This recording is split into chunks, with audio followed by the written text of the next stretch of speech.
Hi, how are you students? This is Nagaraj HP, lecturer in accountancy, Vishwamanava PU College. In the previous videos, we discussed about the functional classifications of accounting ratios. Okay, in the based on functional methods, the accounting ratios are going to be classified into certain categories. In that, we discussed about the liquidity ratio and solvency ratio. In the liquidity ratio, we know that there is a two types of ratio, that is current ratio and quick ratio. Okay, and apart that liquidity ratio, the second one method is solvency ratio. In the solvency ratio, we know that debt equity ratio, debt to capital employed ratio, debt to assets ratio, proprietary ratio and interest coverage ratio. Okay, so these are the 7 ratios we discussed in the previous classes. Okay, in this class we are going to be discussing the next classification of functional method, that is third one, turnover ratio.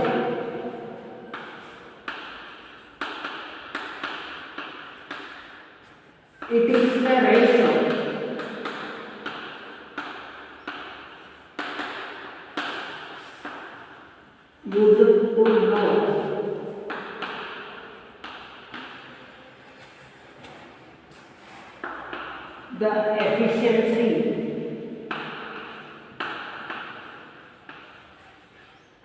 used to know the efficiency, of the business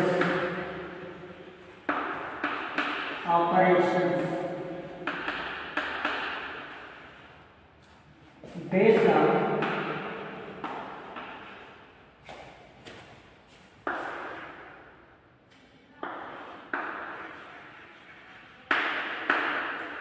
effective utilization of funds. Okay, see, the turnover ratio, it is a ratio where it is prepared in order to know the efficiency of the business operations. If you are going to be doing the business operations, then you need to check your efficiency. If you are going to be checking the efficiency, on what basis? It is going to be based on the effective utilization of funds.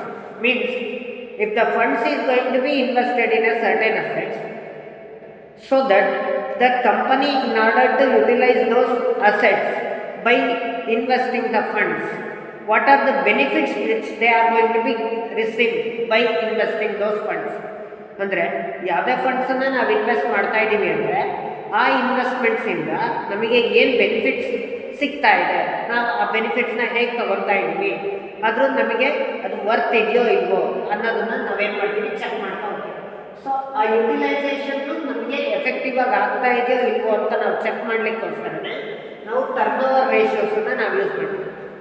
Okay, so in order to know the funds which is going to be invested by the any organization effectively, okay, so the turnover ratio is going to be used. In the turnover ratio, we see the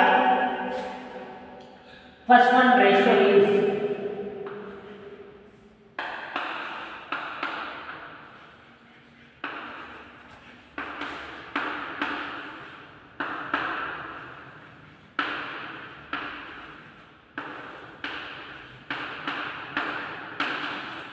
inventory turnover ratio. Inventory turnover ratio ಅಂತಲೂ ಕರಿತೀವಿ ಅಥವಾ stock turnover ratio ಅಂತಲೂ ಕರಿತೀವಿ. Inventory turnover ರೇಷಿಯೋನ formula ಏನು ಅಂದರೆ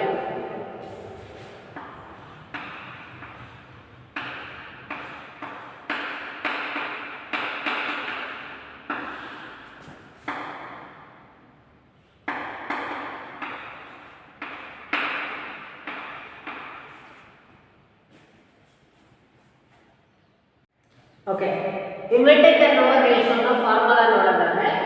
COGS. COGS nothing but cost of goods sold.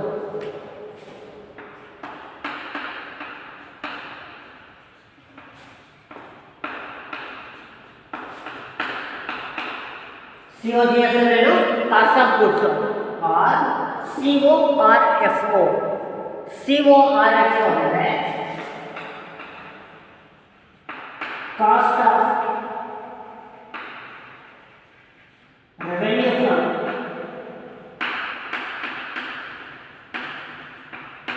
Operation. Cost of revenue from operations ಅದು ತಗೋಬಹುದು ಅಥವಾ COGS and CORFO is same. Okay, COGS ಮತ್ತು CORFO ಎರಡು ಕೂಡ ಸೇಮ್. ಸರ್ ಹಾಗಾದರೆ COGS ಕಾಸ್ಟ್ ಆಫ್ ಗುಡ್ಸ್ ಅಥವಾ ಕಾಸ್ಟ್ ಆಫ್ ರೆವೆನ್ಯೂ ಫ್ರಮ್ ಆಪರೇಷನ್ನ ಹೇಗೆ ಕ್ಯಾಲ್ಕುಲೇಟ್ ಮಾಡಬೇಕು? In order to know the cost of goods or CORFO, COGS or CORFO is equal to sales minus gross. Sales ಮತ್ತು gross ಪ್ರಾಫಿಟನ್ನು ನಾವು compare ಮಾಡಿದರೆ ನಮಗೆ ಏನು ಸಿಗುತ್ತೆ? COGS ಇರುತ್ತೆ. ಸೇಲ್ಸಲ್ಲಿ ಟೋಟಲ್ ಸೇಲ್ಸಲ್ಲಿ ನಮಗೆ ಗ್ರಾಸ್ ಪ್ರಾಫಿಟನ್ನು ಡಿಡಕ್ಟ್ ಮಾಡಿದರೆ ನಮಗೇನು ಸಿಗುತ್ತೆ? COGS ಸಿಗುತ್ತೆ. ಅಥವಾ COGS ಇದೆ opening stock plus purchase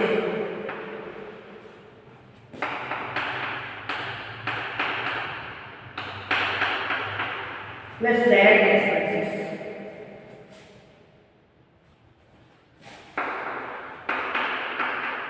minus closing stock. See, COGS ಅಥವಾ CORFO ನಾವು ಫೈಂಡ್ ಔಟ್ ಮಾಡಲಿಕ್ಕೆ ನಮಗೆ ಟೂ ಆಲ್ಟರ್ನೇಟಿವ್ಸ್ ಇದೆ. ಟೂ ಆಲ್ಟರ್ನೇಟಿವ್ನಲ್ಲಿ ಫಸ್ಟ್ ಆಲ್ಟರ್ನೇಟಿವ್ ಏನು ಅಂದರೆ ಸೇಲ್ಸ್ ಕೊಟ್ಟಿರ್ತಾರೆ ಮತ್ತು ಗ್ರಾಸ್ ಪ್ರಾಫಿಟ್ ಕೊಟ್ಟಿರ್ತಾರೆ. ಸೇಲ್ಸಲ್ಲಿ ಗ್ರಾಸ್ ಪ್ರಾಫಿಟನ್ನು ಡಿಡಕ್ಟ್ ಮಾಡಿದರೆ, ಓಕೆ, ಸೇಲ್ಸಲ್ಲಿ ಗ್ರಾಸ್ ಪ್ರಾಫಿಟನ್ನು ಡಿಡಕ್ಟ್ ಮಾಡಿದರೆ ಏನು ಸಿಗುತ್ತೆ? COGS ಸಿಗುತ್ತೆ.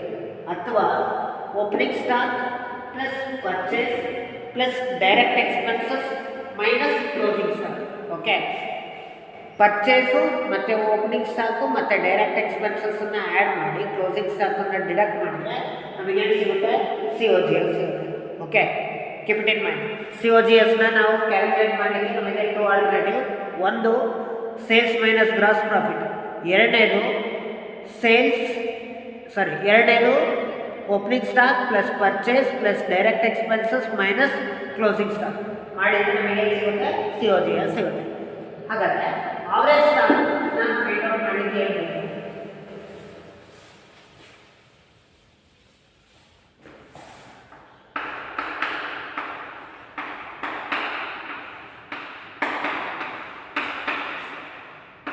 opening stock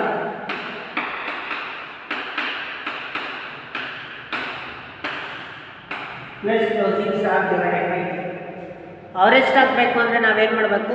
opening stock plus closing stock divided by 2 ಮಾಡಿದ್ರೆ ನಮಗೇನು ಸಿಗುತ್ತೆ? ಅವರೇಜ್ ಸ್ಟಾಕ್ ಸಿಗುತ್ತೆ. ಓಕೆ, ಪ್ರಾಬ್ಲಮಲ್ಲಿ ಏನಾದರೂ ಓಪನಿಂಗ್ ಸ್ಟಾಕ್ ಮಾತ್ರ ಕೊಟ್ಟಿರ್ತಾರೆ, ಕ್ಲೋಸಿಂಗ್ ಸ್ಟಾಕ್ ಕೊಟ್ಟಿರಲ್ಲ.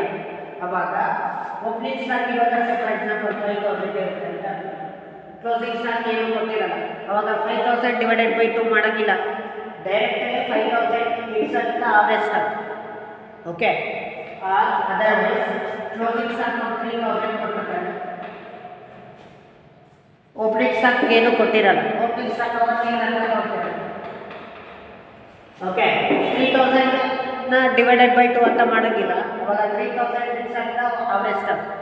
ಓಪನಿಂಗು ಮತ್ತು ಕ್ಲೋಸಿಂಗ್ ಎರಡೂ ಕೊಟ್ಟಿದ್ರೆ ಅವಾಗ ಅವರೇಜ್ ಮಾಡ್ಕೋಬೇಕು. ಎರಡೂ ಅಂದರೆ ಓಪನಿಂಗು ಮತ್ತು ಕ್ಲೋಸಿಂಗ್ ಎರಡೂ ಆ್ಯಡ್ ಮಾಡಿ ಡಿವೈಡೆಡ್ ಬೈ 2 ಮಾಡಬೇಕು.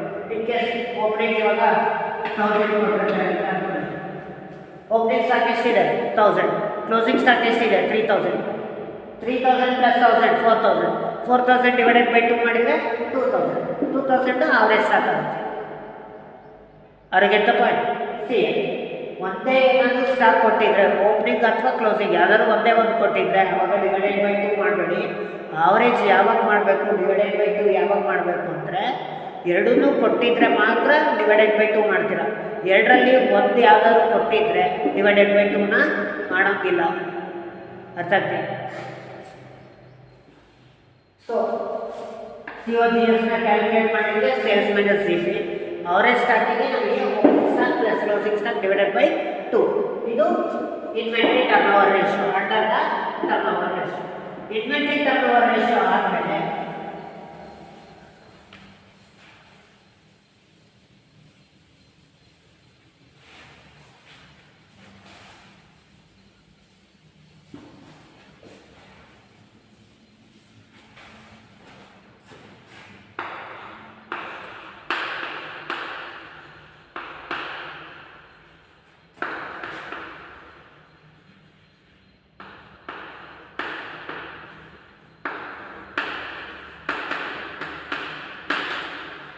debtors turnover ratio.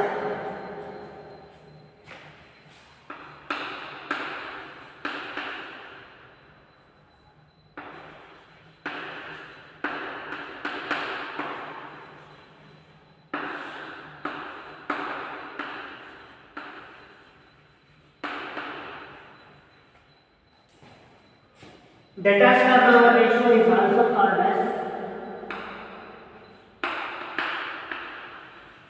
trade receivables turnover ratio.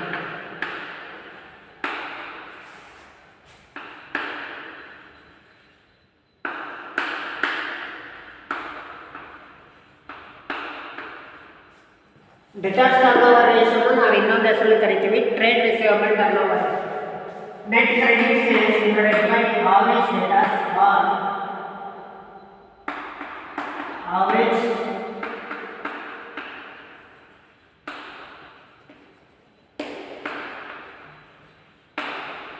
trade receivable. ನೋಡಿ ಟರ್ನೋವರ್ ರೇಷಿಯೋದಲ್ಲಿ ಸೆಕೆಂಡ್ ಒನ್ ಬಂದ್ಬಿಟ್ಟು debtors turnover ratio or trade receivable turnover ratio. Trade receivable turnover ratio or debtor turnover ರೇಷಿಯೋದಲ್ಲಿ ನಮಗೆ net credit sales, ನಿಮಗೆ credit sales ಮಾಡಿದರೆ ಮಾತ್ರ ನಿಮಗೆ ಡೆಟಾರ್ಸ್ ಬರೋದು ಅಂತ ಗೊತ್ತಿದೆ. ನೀವು ಕ್ರೆಡಿಟ್ ಸೇಲ್ಸ್ ಇಲ್ಲ ಅಂದರೆ ಯಾವುದೇ ಕಾರಣಕ್ಕೂ ಡೆಟಾರ್ಸ್ ಬರೋದಿಲ್ಲ. Okay, if you are going to be sell the goods on credit basis to the customers, then there is a chance of debtors. Okay, in order to know the amount receivables in a period of time, we are going to be prepare the debtors turnover ratio or trade receivables turnover ratio. ಅಂದರೆ ಎಷ್ಟು ಕಡಿಮೆ ಅವಧಿಯಲ್ಲಿ ನಾವು ಡೆಟಾರ್ಸ್ ಇಂದ ಅಮೌಂಟನ್ನು ನಾವೇನು ಮಾಡ್ತೀವಿ, receive ಮಾಡ್ತೀವಿ, ಅದನ್ನು ಎಷ್ಟು ಟೈಮ್ಸ್ ಇದೆ ಅನ್ನೋದನ್ನು. ಜಾಸ್ತಿ ಟೈಮ್ ಆದಾಗೆಲ್ಲ ನಮಗೆ trade receivables turnover ratio times ನಮಗೆ ಜಾಸ್ತಿ ಆದಾಗೆಲ್ಲ ನಮಗೇನಾಗುತ್ತೆ ಅಂದರೆ ನಮ್ಮ ಬಿಸ್ನೆಸ್ಸು ಒಂದು ವೀಕಲ್ ಪೊಸಿಷನಲ್ಲಿದೆ ಅಂತ. ಇನ್ ಕೇಸ್ ಕಡಿಮೆ ಟೈಮ್ಸಲ್ಲಿ ಏನಾದರೂ ಇದ್ದರೆ ನಮ್ಮ ಬಿಸ್ನೆಸ್ಸು ಒಂದು ಲಿಕ್ವಿಡಿಟಿ ಪೊಸಿಷನಲ್ಲಿ ಸ್ಟ್ರಾಂಗ್ ಇದೆ. ಯಾಕೆಂದರೆ ಡೆಟಾರ್ಸಿಗೆ ಕ್ರೆಡಿಟ್ ಸೇಲ್ಸ್ ಮಾಡ್ತೀರಾ, ನಂಬರ್ ಆಫ್ ಟೈಮ್ಸ್ ಜಾಸ್ತಿ ಆದರೆ ನಿಮಗೆ ಏನಾಗುತ್ತೆ, ಮತ್ತು ನಂಬರ್ ಆಫ್ ಟೈಮ್ಸ್ ಕಡಿಮೆ ಆದರೆ ಏನಾಗುತ್ತೆ. ಇವಾಗ ಕ್ರೆಡಿಟ್ ಸೇಲ್ಸ್ ಮಾಡಿದಾಗ ಡೆಟಾರ್ಸಿಂದ ಯಾವುದೇ ಕಾರಣಕ್ಕೂ ನಿಮಗೆ ದುಡ್ಡು ಬಂದಿರಲ್ಲ. ಜಾಸ್ತಿ ಡೆಟಾರ್ಸ್ ಆದಾಗೆಲ್ಲ ನಮಗೆ ಡೆಟಾರ್ಸ್ ಟರ್ನೋವರ್ ರೇಷಿಯೋ ಜಾಸ್ತಿ ಆಗ್ತಾ ಹೋಗುತ್ತೆ. ಕಡಿಮೆ ಡೆಟಾರ್ಸ್ ಆದಾಗೆಲ್ಲ ನಂಬರ್ ಆಫ್ ಟರ್ನೋವರ್ ಟೈಮ್ಸ್ ಏನಾಗುತ್ತೆ, ಕಡಿಮೆ ಆಗ್ತಾ ಹೋಗುತ್ತೆ. ಸೊ ಈ ಡೆಟಾರ್ಸ್ ಟರ್ನೋವರ್ ರೇಷಿಯೋಗೆ ನಮಗೆ ಫಾರ್ಮುಲಾ ಬಂದ್ಬಿಟ್ಟು ನೆಟ್ ಕ್ರೆಡಿಟ್ ಸೇಲ್ಸ್. ಸೇಲ್ಸ್ ಇರುತ್ತೆ, ಸೇಲ್ಸಲ್ಲಿ ನಿಮಗೆ ಕ್ಯಾಶ್ ಸೇಲು ಬರುತ್ತೆ, ಕ್ರೆಡಿಟ್ ಸೇಲ್ಸು ಬರುತ್ತೆ. ಬಟ್ ನಮಗೆ ಬೇಕಾಗಿರೋದು ಯಾವುದು, ಕ್ರೆಡಿಟ್ ಸೇಲ್ಸ್ ಮಾತ್ರ. Okay, net credit sales divided by average debtors ಮಾಡಿದರೆ ನಮಗೆ ಏನು ಸಿಗುತ್ತೆ, debtors turnover ratio. Okay, credit sales ಬೇಕು ಅಂತ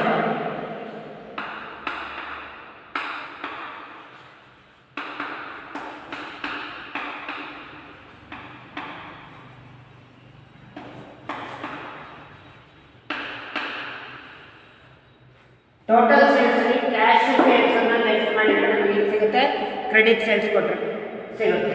ನೋಡಿ ಪ್ರಾಬ್ಲಮಲ್ಲಿ ಏನಾದರೂ ಬರೀ ಸೇಲ್ಸ್ ಅಂತ ಕೊಡ್ತಾನೆ ಅಂತ ಕೊಟ್ಟಿದ್ರೆ ಅವಾಗ ಸೇಲ್ಸನ್ನ ನಾವು ಕ್ರೆಡಿಟ್ ಸೇಲ್ಸ್ ಅಂತ ತಗೋದು. ಸೇಲ್ಸು ಕೊಟ್ಟು ಕ್ಯಾಶ್ ಸೇಲು ಕೊಟ್ಟಿದ್ರೆ ಅವಾಗ ಸೇಲ್ಸಲ್ಲಿ ಕ್ಯಾಶ್ ಸೇಲ್ಸನ್ನು ಲೆಸ್ ಮಾಡಿದರೆ ನಮಗೇನು ಸಿಗುತ್ತೆ, ಕ್ರೆಡಿಟ್ ಸೇಲ್ಸ್ ಸಿಗುತ್ತೆ. ಓಕೆ, ಬರೀ ಸೇಲ್ಸ್ ಕೊಟ್ಟರೆ ಅದನ್ನೇ ಡೈರೆಕ್ಟಾಗಿ ಕೊಡ್ತೀರಾ. ಸೇಲ್ಸು ಮತ್ತು ಕ್ಯಾಶ್ ಸೇಲ್ಸ್ ಎರಡು ಕೊಟ್ಟಿದ್ರೆ ಅವಾಗ ಸೇಲ್ಸಲ್ಲಿ ಕ್ಯಾಶ್ ಸೇಲ್ಸನ್ನು ಲೆಸ್ ಮಾಡಿದರೆ ನಮಗೇನು ಸಿಗುತ್ತೆ, ಕ್ರೆಡಿಟ್ ಸೇಲ್ಸ್ ಸಿಗುತ್ತೆ. ಓಕೆ, ನೆಕ್ಸ್ಟ್ ಆವರೇಜ್ ಡೆಟಾಸ್ ಅಥವಾ ಆವರೇಜ್ ಟ್ರೇಡ್ ರಿಸೀವಬಲ್ ಅನ್ನು ಕ್ಯಾಲ್ಕುಲೇಟ್ ಮಾಡಲಿಕ್ಕೆ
See, opening data plus opening bills receivable, closing data plus closing bills receivable.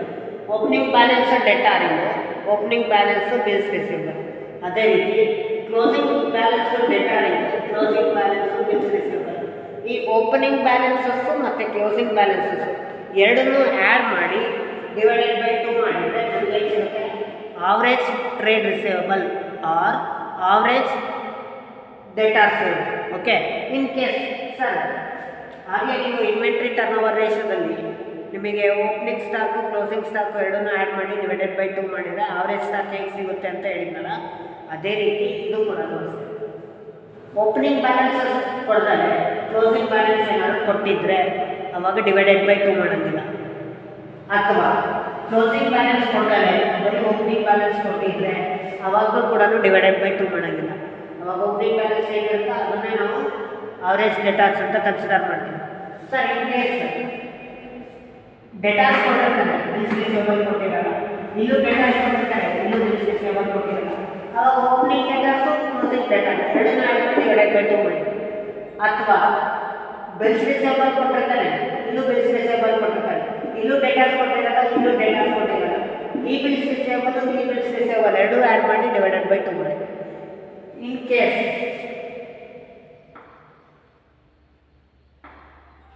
ಇವೆರಡು ಮಾತ್ರ ಕೊಟ್ಟಿರ್ತಾರೆ, ಇವೆರಡು ಕೊಟ್ಟಿರ್ತಾರೆ, ಅವಾಗ ಇದೇನು ಓಪನಿಂಗ್ ಬ್ಯಾಲೆನ್ಸ್ ಇನ್ಸ್ಟೆನ್ಸ್ನ ಆವರೇಜ್ ಡೇಟಾ. ಓಕೆ, ಇಲ್ಲ ಇದಕ್ಕೆ 10 ರೂಪೀಸ್ ಇರುತ್ತೆ, ಇದಕ್ಕೆ 5 ರೂಪೀಸ್ ಇರುತ್ತೆ, ಇದಕ್ಕೆ 5 ರೂಪೀಸ್ ಇರುತ್ತೆ. ಓಪನಿಂಗ್ ಡೇಟಾ ಹಾಕಬೇಕು, ಓಪನಿಂಗ್ ಬಿಲ್ಸ್ ರಿಸೀವಬಲ್ 5 ರೂಪಾಯಿ, ಕ್ಲೋಸಿಂಗ್ ಡೇಟಾ 5 ರೂಪಾಯಿ, ಕ್ಲೋಸಿಂಗ್ ಬಿಲ್ಸ್ ರಿಸೀವಬಲ್ 15 ರೂಪಾಯಿ. 10 plus 5 15 plus 15 plus 5 20 divided by 2 35 divided by 2 17.5 ಬಂದ್ಬಿಟ್ಟು ಆವರೇಜ್ ಡೇಟಾಸ್. ಓಕೆ, ಸೊ ಈ ಥರ ಕ್ಯಾಲ್ಕುಲೇಟ್ ಮಾಡಬೇಕು. ಇನ್ ಕೇಸ್ ಇಲ್ಲ ಅಂದರೆ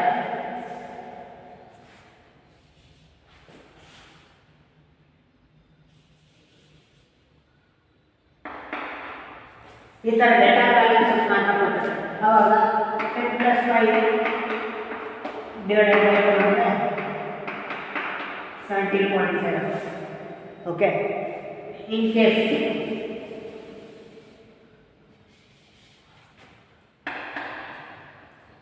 ಓಪನಿಂಗ್ ಬ್ಯಾಲೆನ್ಸಸ್ ಮಾತ್ರ ಕೊಡ್ತಾರೆ, ಕ್ಲೋಸಿಂಗ್ ಬ್ಯಾಲೆನ್ಸ್ ಏನು ಕೊಟ್ಟಿರಲ್ಲ. 10 plus 5 15 ಆವಾಗ ಆವರೇಜ್ ಟ್ರೇಡ್ ರಿಸೀವಬಲ್ ಆಯಿತು. ಓಕೆ, ಡಿವೈಡೆಡ್ ಬೈ 2 ಮಾಡಿಲ್ಲ, ಈ ಕಡೆನೂ ಇದ್ದು ಈ ಕಡೆನೂ ಇದ್ದರೆ ಆವಾಗ ಡಿವೈಡೆಡ್ ಬೈ 2 ಮಾಡಿದ್ರೆ ಬರೀ ಒಂದೇ ಬ್ಯಾಲೆನ್ಸಸ್ ಇದೆ, ಓಪನಿಂಗ್ ಬ್ಯಾಲೆನ್ಸಸ್ ಮಾತ್ರ ಇದ್ದು ಕ್ಲೋಸಿಂಗ್ ಬ್ಯಾಲೆನ್ಸ್ ಇಲ್ಲ ಅಂದರೆ ಡಿವೈಡೆಡ್ ಬೈ 2 ಮಾಡಿದ್ರೆ. Okay, so this is about the debtors turnover ratio. Okay, credit sales ಮತ್ತು ಆವರೇಜ್ ಡೇಟಾಸನ್ನು ಡಿವೈಡ್ ಮಾಡಿದರೆ ಏನು ಸಿಗುತ್ತೆ ನಮಗೆ? Debtors turnover ratio. Debtors turnover ರೇಷಿಯೋಗೆ formula net credit sales divided by average trade receivable or average debtors. Okay, next third one,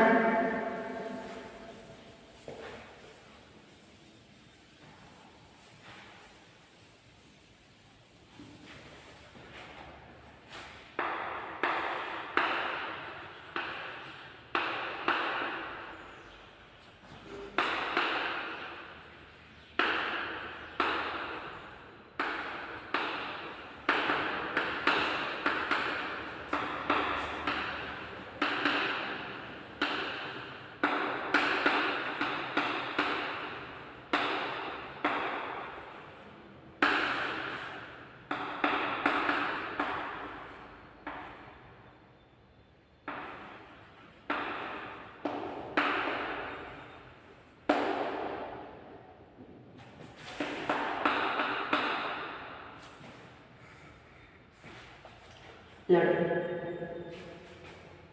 ಡೆಟಾಸ್ turn over ratio ಬರೋದು ಸೇಲ್ಸಲ್ಲಿ, creditors turn over ratio ಬರೋದು credit ಪರ್ಚೇಸಲ್ಲಿ. ಯಾಕೆಂದರೆ ನಾವು purchase ಮಾಡ್ತಾ ಇರೋದು credit ಬೇಸಿಸಲ್ಲಿ suppliers ಹತ್ರ ಅಂದರೆ ಆ ಸಪ್ಲೈಯರ್ಸಿಗೆ ನಾವು ಅಮೌಂಟನ್ನು ನಾವು ಸರ್ಟೆನ್ ಪೀರಿಯಡ್ ಆದಮೇಲೆ ನಾವೇನು ಮಾಡಬೇಕಾಗುತ್ತೆ, ಪೇಮೆಂಟ್ ಮಾಡಬೇಕಾಗುತ್ತೆ. So in order to know the degree of payment which is going to be payable to the creditors, okay, we are going to prepare the creditors turnover ratio. ಆ creditors turnover ratio ನಲ್ಲಿ ನಮಗೆ formula ಏನು ಬರುತ್ತೆ, net credit purchase divided by average creditors or average trade payables. creditors turnover ratio ಅನ್ನು ನಾವು ಇನ್ನೊಂದು ಹೆಸರಲ್ಲಿ trade payable turnover ratio ಅಂತ ಕರೀತೀವಿ.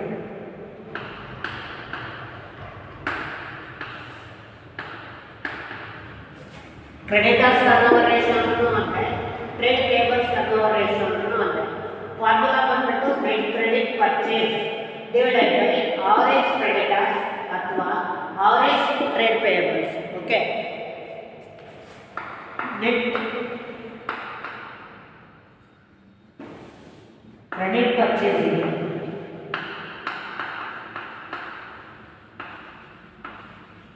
ಕ್ಯಾಲ್ಕುಲೇಟ್ ಮಾಡಬೇಕಂದ್ರೆ total purchase minus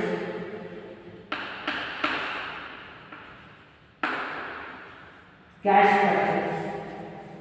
total purchase ಅಲ್ಲಿ cash purchase ಅನ್ನು ಲೆಸ್ ಮಾಡಿದ್ರೆ ನಮಗೆ ಏನು ಸಿಗುತ್ತೆ, ಕ್ರೆಡಿಟ್ ಪರ್ಚೇಸ್ ಸಿಗುತ್ತೆ. ಓಕೆ, ಇದರಲ್ಲೂ ಅಷ್ಟೇ ಬರೀ ಪರ್ಚೇಸ್ ಅಂತ ಕೊಟ್ಟಿದ್ರೆ ಅವಾಗ ಕ್ರೆಡಿಟ್ ಪರ್ಚೇಸ್ ಅಂತಲೇ ತಗೋಬೋದು. ಬರೀ ಪರ್ಚೇಸ್ ಅಮೌಂಟ್ ಕೊಡ್ತಾನೆ 5000, ಅವಾಗ 5000 ನಾವು ಕ್ರೆಡಿಟ್ ಪರ್ಚೇಸ್ ಅಂತ ತೊಗೊತೀವಿ. ಇನ್ ಕೇಸ್ ಟೋಟಲ್ ಪರ್ಚೇಸ್ ಅಂತ ಕೊಟ್ಟು ಕ್ಯಾಶ್ ಪರ್ಚೇಸ್ ಅಂತಲೂ ಕೊಟ್ಟರೆ, ಓಕೆ, ಪರ್ಚೇಸ್ ಇವಾಗ ಒಂದು 10 ಅಂತ ಕೊಟ್ಟಿರ್ತಾನೆ, ಕ್ಯಾಶ್ ಪರ್ಚೇಸ್ ಒಂದು 5 ಅಂತ ಕೊಡ್ತಾನೆ, ಅವಾಗ ಕ್ರೆಡಿಟ್ ಪರ್ಚೇಸ್ ಬಂದ್ಬಿಟ್ಟು ಎಷ್ಟು, 5 ರೂಪೀಸ್ ಆಗುತ್ತೆ. ಇನ್ ಕೇಸ್ ನಮಗೆ ಯಾವುದೇ ರೀತಿ ಕ್ಯಾಶ್ ಪರ್ಚೇಸ್ನ ಡೀಟೇಲ್ಸ್ ಇಲ್ಲ ಅಂದರೆ ಏನು ಪರ್ಚೇಸ್ ಅಂತ ಕೊಟ್ಟಿರ್ತಾನೆ ಅದನ್ನೇ ನಾವು ಕ್ರೆಡಿಟ್ ಪರ್ಚೇಸ್ ಅಂತ ತಗೋಬೋದು. ಓಕೆ, ಸೊ ಇದು ಕ್ರೆಡಿಟ್ ಪರ್ಚೇಸ್ ಬಗ್ಗೆ ಆಯಿತು. ನೆಕ್ಸ್ಟ್ ಆವರೇಜ್ ಕ್ರೆಡಿಟರ್ಸ್ ಅಥವಾ ಆವರೇಜ್ ಟ್ರೇಡ್ ಪೇಬಲ್ನ ಹೇಗೆ ಕ್ಯಾಲ್ಕುಲೇಟ್ ಮಾಡಬೇಕು ಅಂದರೆ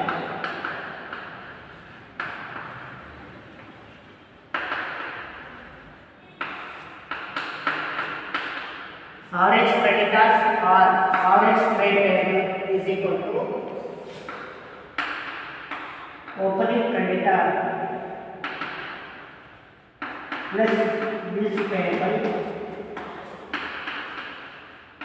closing creditor plus bills payable divided by 2. Trade payables creditors bills payable, so opening creditors opening bills payable, closing creditors closing bills payable divided by 2 ಮಾಡಿದ್ರೆ ನಮಗೆ ಏನು ಸಿಗುತ್ತೆ, average creditors ಅಥವಾ average trade payable ಸಿಗುತ್ತೆ. Okay, ಇದು ಕೂಡ ಅಷ್ಟೇ opening balance ಮಾತ್ರ ಕೊಟ್ಟಿದ್ರೆ ಕ್ಲೋಸಿಂಗ್ ಬ್ಯಾಲೆನ್ಸ್ ಕೊಡದಲೇ ಇದ್ದರೆ ಅವಾಗ opening balance excepts average creditors.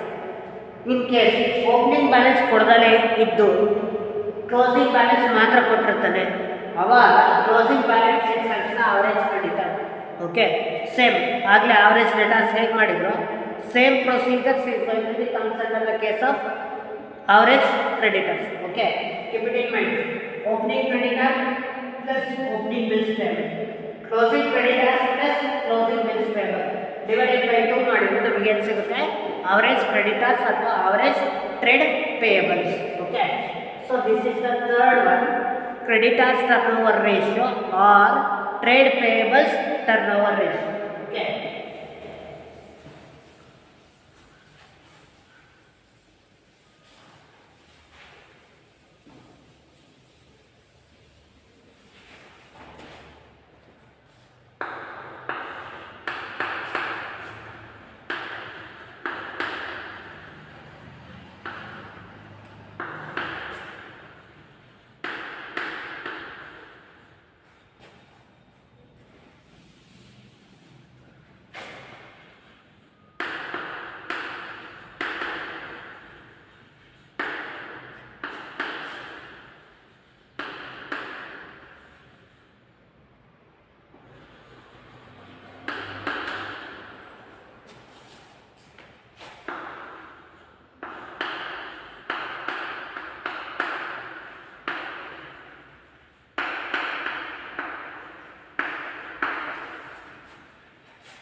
See, the next one, the fourth one is investments turnover ratio or net assets turnover ratio, and it is also called as capital employed turnover ratio.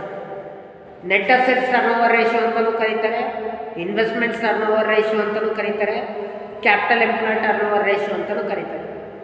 ಈ investment turnover ರೇಷಿಯೋನ ಮಾಡಲಿಕ್ಕೆ ಉದ್ದೇಶ ಏನು ಅಂದರೆ, ನೀವು ಬಿಸ್ನೆಸ್ಸಲ್ಲಿ ಎಷ್ಟು investment ಮಾಡಿದ್ದೀರಾ, ಆ investments ನಿಮಗೆ ಎಷ್ಟು ಜಾಸ್ತಿ ಇದೆಯೋ ಆ ಇನ್ವೆಸ್ಟ್ಮೆಂಟ್ಸು ಮತ್ತು ಸೇಲ್ಸು. ಓಕೆ, ಇವಾಗ ಸೇಲ್ಸ್ ಆಗಿದೆಪ್ಪ, ಸೇಲ್ಸ್ ಅಂದರೆ ನಿಮಗೆ ರೆವೆನ್ಯೂ ಬಂದಿರುತ್ತೆ, ಆ ರೆವೆನ್ಯೂಯಿಂದ ಮತ್ತೆ ನೀವೇನು ಮಾಡ್ತೀರಾ, ಇನ್ವೆಸ್ಟ್ಮೆಂಟ್ ಮಾಡ್ತೀರಾ. ಮತ್ತು ನೀವು ಇನ್ವೆಸ್ಟ್ಮೆಂಟ್ ಮಾಡಿದಾಗ ನಿಮ್ಮ ಬಿಸ್ನೆಸ್ಸಲ್ಲಿ ಅಸೆಟ್ಸ್ ಜಾಸ್ತಿ ಆಗ್ತಾ ಹೋಗುತ್ತೆ. ಆ ಅಸೆಟ್ಸ್ ಎಷ್ಟು ಜಾಸ್ತಿ ಆಗ್ತಾ ಹೋಗುತ್ತೆ, ಆ ಇನ್ವೆಸ್ಟ್ಮೆಂಟ್ಸ್ ಟರ್ನೋವರ್ ರೇಷಿಯೋದಲ್ಲಿ ಎಷ್ಟು ಟರ್ನೋವರು ನಿಮ್ಮ ಇನ್ವೆಸ್ಟ್ಮೆಂಟ್ಸಿಂದು ಜಾಸ್ತಿ ಆಗ್ತಾ ಹೋಗುತ್ತೋ ಅಷ್ಟು ನಿಮಗೆ ಪ್ರಾಫಿಟಬಿಲಿಟಿ ಜಾಸ್ತಿ ಆಗ್ತಿದೆ ಅಂತ ಅರ್ಥ.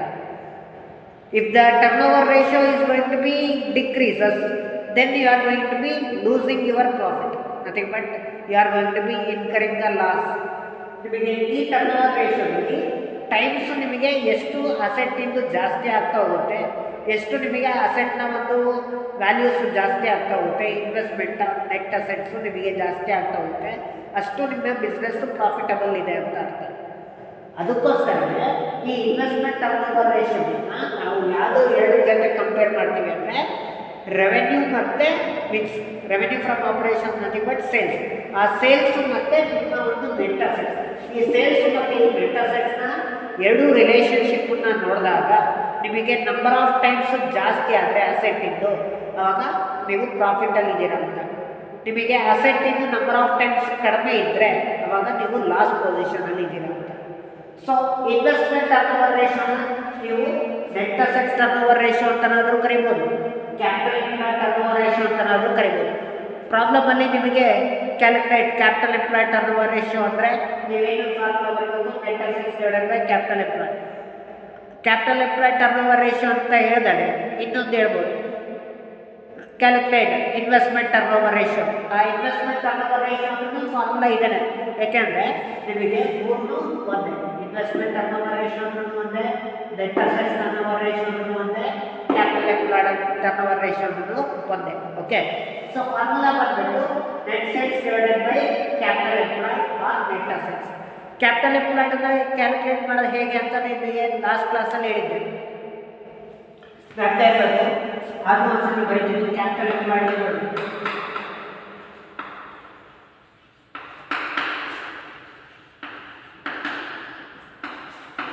Share holders fund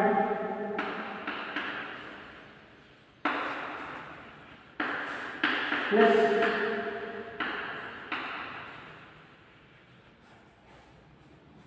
long term debts. Shareholders fund plus long term ಡೆಟ್ಸ್ನ ಆ್ಯಡ್ ಮಾಡಿದರೆ ನಿಮಗೆ ಏನು ಸಿಗುತ್ತೆ, ಕ್ಯಾಪಿಟಲ್ ಎಂಪ್ಲಾಯ್ಡ್ ಸಿಗುತ್ತೆ. ಇದು ಒನ್ ವೇ. ಇನ್ನೊಂದು ಮೆಥಡ್ ಏನಪ್ಪ ಅಂದರೆ total ಅಸೆಟ್ಸಲ್ಲಿ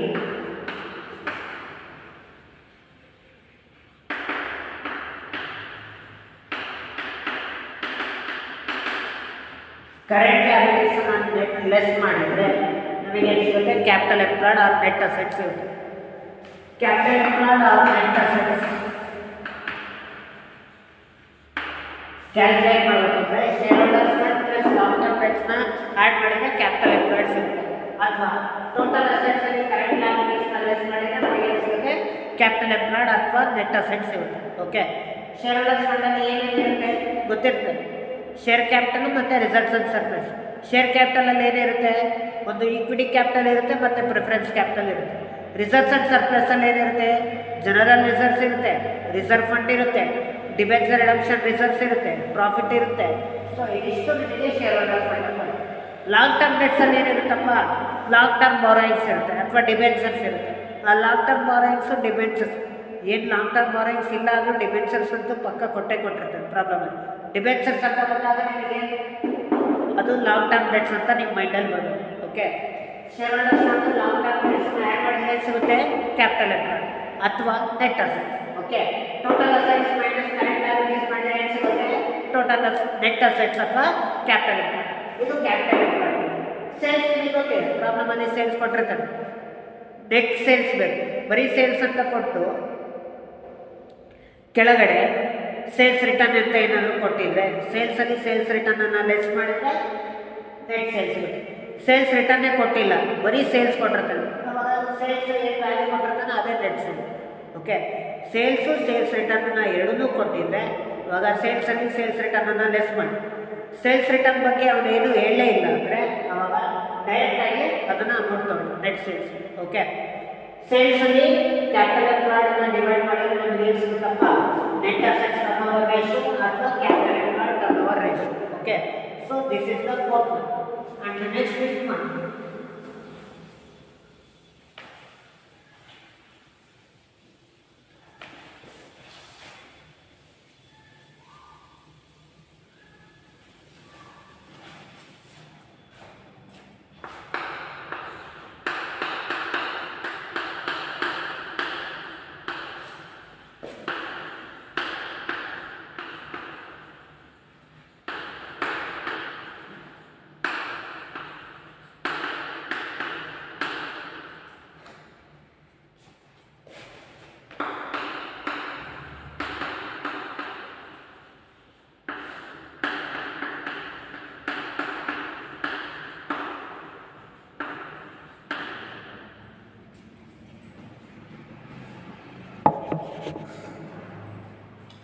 Okay, next fifth one is fixed assets turnover ratio.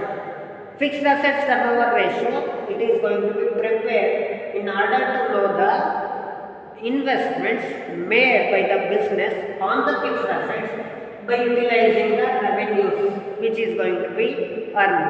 Okay, ನಮ್ಮ ಬಿಸ್ನೆಸ್ಸಲ್ಲಿ ಸೇಲ್ಸಿಂದ ಬಂದಿರತಕ್ಕಂಥ ರೆವೆನ್ಯೂನ ಎಷ್ಟು ನಾವು ಫಿಕ್ಸ್ಡ್ ಅಸೆಟ್ಸ್ ಮೇಲೆ ನಾವು ಇನ್ವೆಸ್ಟ್ ಮಾಡಿದ್ದೀವಿ, ಆ ರಿಲೇಷನ್ಶಿಪ್ ಬಿಟ್ವೀನ್ ದ ಸೇಲ್ಸ್ ಮತ್ತು ಫಿಕ್ಸ್ಡ್ ಅಸೆಟ್ಸನ್ನು ಚೆಕ್ ಮಾಡಲಿಕ್ಕೋಸ್ಕರ ನಾವೇನು ಮಾಡ್ತೀವಿ, ಫಿಕ್ಸ್ಡ್ ಅಸೆಟ್ಸ್ ಟರ್ನೋವರ್ ರೇಷಿಯೋನ ನಾವೇನು ಮಾಡ್ತೀವಿ, ಪ್ರಿಪೇರ್ ಮಾಡ್ತೀವಿ. ಓಕೆ, ನಿಮಗೆ ಫಿಕ್ಸ್ಡ್ ಅಸೆಟ್ ಯಾವ್ಯಾವ ಇದಾವೆ ಅಂತ ನಿಮಗೆ ಗೊತ್ತಿದೆ, ಮತ್ತು ಅದನ್ನು ಸ್ಪೆಷಲಾಗಿ ಹೇಳುವ ನೆಸೆಸಿಟಿ ಇಲ್ಲ. ಯಾವ್ಯಾವ ಫಿಕ್ಸ್ಡ್ ಅಸೆಟ್ಸ್ ಬರುತ್ತೆ ಆ ಎಲ್ಲ ಫಿಕ್ಸ್ಡ್ ಅಸೆಟ್ಸ್ನ ತೊಗೋಬೇಕು. ಅವಾಗ ನಮಗೆ ಟೋಟಲ್ ಫಿಕ್ಸ್ಡ್ ಅಸೆಟ್ಸ್ನ ಇಲ್ಲಿ ತೊಗೋಬೇಕು. ನೆಕ್ಸ್ಟ್ ನೆಟ್ ಸೇಲ್ಸ್ ಆಗಲೇ ಇದೆ. ನೆಟ್ ಸೇಲ್ಸಲ್ಲಿ ಏನು, ಸೇಲ್ಸು ಸೇಲ್ಸ್ ರಿಟರ್ನನ್ನು ಲೆಸ್ ಮಾಡಿದರೆ ನಮಗೆ ನೆಟ್ ಸೇಲ್ಸ್ ಇರುತ್ತೆ. ಸೇಲ್ಸ್ ರಿಟರ್ನ್ ಕೊಡದಲ್ಲೇ ಇದ್ದರೆ ಆವಾಗ ಸೇಲ್ಸನ್ನೇ ನಾವು ನೆಟ್ ಸೇಲ್ಸ್ ಅಂತ ತಗೋಬೇಕು. ಇದು fifth one, fixed assets turnover ratio. Next sixth one,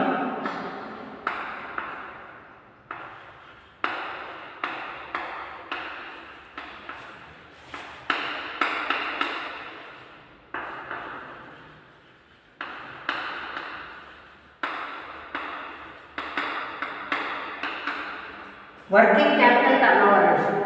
Working capital turnover ratio formula.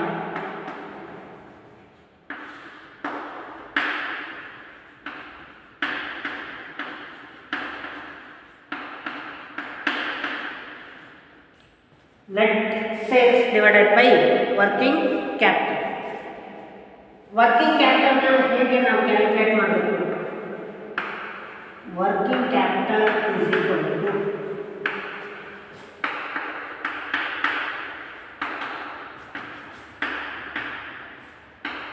current asset minus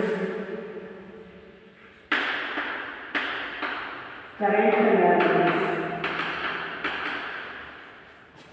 Current assets ಅಲ್ಲಿ current liabilities ನ ಲೆಸ್ ಮಾಡಿದ್ರೆ ನಮಗೆ ಏನು ಸಿಗುತ್ತೆ, ವರ್ಕಿಂಗ್ ಕ್ಯಾಪಿಟಲ್ ಸಿಗುತ್ತೆ. Okay, so if we are going to be deduct the current liability and the current assets, current assets ಮತ್ತು current ಲಯಬಿಲಿಟೀಸನ್ನು ಎರಡನ್ನೂ ಡಿಡಕ್ಟ್ ಮಾಡಿದರೆ ನಮಗೇನು ಸಿಗುತ್ತೆ, ವರ್ಕಿಂಗ್ ಕ್ಯಾಪಿಟಲ್ ಸಿಗುತ್ತೆ. Okay, so this is all about the turnover ratios.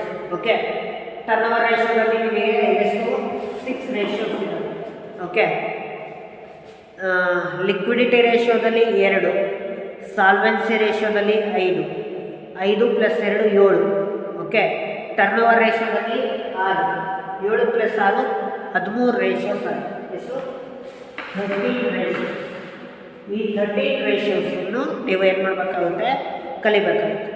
ಇನ್ನೂ ಒಂದು ratio ಇದೆ, ಪ್ರಾಫಿಟಬಿಲಿಟಿ ರೇಷಿಯೋಸ್. ಏಕೆಂದರೆ ಫಂಕ್ಷನಲ್ ಮೆಥಡ್ಸಲ್ಲಿ 4 ಟೈಪ್ಸಲ್ಲಿ ನಾವು ರೇಷಿಯೋಸನ್ನು ಕ್ಲಾಸಿಫೈ ಮಾಡ್ತೀವಿ. ಅಲ್ಲಿ ಫಂಕ್ಷನಲ್ ಮೆಥಡಲ್ಲಿ ನಾವು ನಿಮಗೆ ಹೇಳಿರೋದು ಒಂದು ಲಿಕ್ವಿಡಿಟಿ ಹೇಳಿದ್ದೀನಿ, ಮತ್ತು ಸಾಲ್ವೆನ್ಸಿ ಹೇಳಿದ್ದೀನಿ, ಮತ್ತು ಇವತ್ತು ಟರ್ನ್ ಓವರ್ ರೇಷಿಯೋ ಹೇಳಿದ್ದೀನಿ. ಇನ್ನೂ ಒಂದು ಮೆಥಡ್ ಆಫ್ ಕ್ಲಾಸಿಫಿಕೇಷನ್ ಇದೆ, ಅದು ಯಾವುದು ಅಂದರೆ ಪ್ರಾಫಿಟಬಿಲಿಟಿ ರೇಷಿಯೋಸ್. ಆ ಪ್ರಾಫಿಟಬಿಲಿಟಿ ರೇಷಿಯೋಸಲ್ಲಿ ಏನೇನು ಬರುತ್ತೆ ಅಂತ ನೆಕ್ಸ್ಟ್ ಕ್ಲಾಸಸ್ಸಲ್ಲಿ ನಿಮಗೆ ಗೊತ್ತಾಗುತ್ತೆ. ಸೊ ಅಪ್ ಟು ನಿಮಗೆ 3 ಕ್ಲಾಸಿಫಿಕೇಷನಲ್ಲಿ ಎಷ್ಟು ರೇಷಿಯೋಸ್ ಆಯಿತು? 13 ರೇಷಿಯೋಸ್ ಆಯಿತು. ಇನ್ನೂ ಪ್ರಾಫಿಟಬಿಲಿಟಿ ರೇಷಿಯೋಸ್ ಇದೆ, ಆ ಪ್ರಾಫಿಟಬಿಲಿಟಿ ರೇಷಿಯೋಸಲ್ಲೂ ಇನ್ನೂ ರೇಷಿಯೋಸ್ ಬರುತ್ತೆ. ಸೊ ಈ ಎಲ್ಲ ಫಾರ್ಮುಲಾಸನ್ನು ನೀವು ಕಂಪಲ್ಸರಿಯಾಗಿ ಕಲಿತು ಪ್ರಾಕ್ಟೀಸ್ ಮಾಡಲೇಬೇಕು. Okay, so this is all about the today's class. Keep practice the formulas and keep it in mind, work properly. Thank you.